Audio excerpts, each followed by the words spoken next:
Hey guys, jom start. Let's start the day with Marina. Sekarang ni kita tengah fikir nak makan dulu ke nak bedak dulu.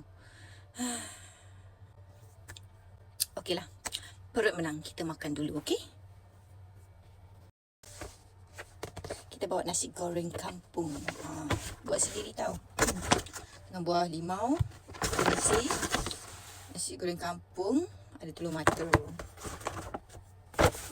So, makan dulu, bagi kenyang, baru kita start siap-siap untuk start the day with me.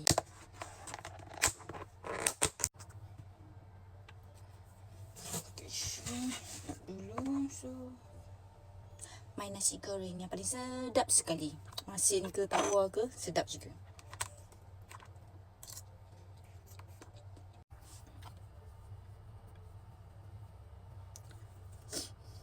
Untuk vitamin C, konon-konon kan?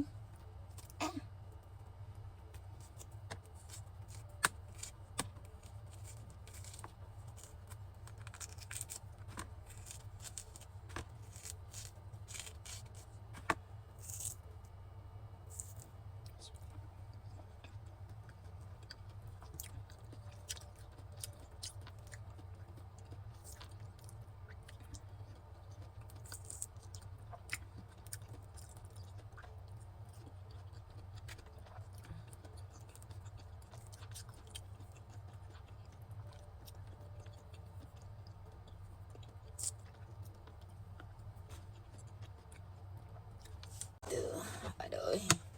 Dalam hidup saya cuma perlukan satu benda saja, lipstick. Tapi disebabkan kita kat tempat kerja, so kita kena pakai bedak lah.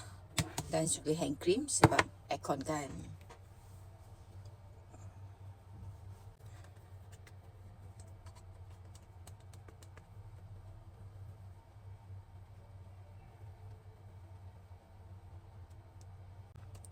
Tak tahulah ada perubahan ke ataupun tidak. Tapi kita anggap je lah ada kan, letak bedak tu.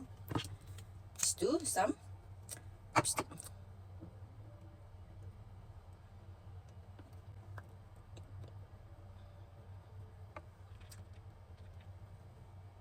Okey lah. Baru nampak ceria sikit muka ni.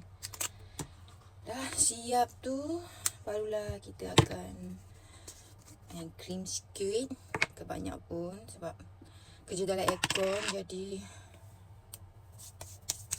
kulit senang nak kering. So ni je.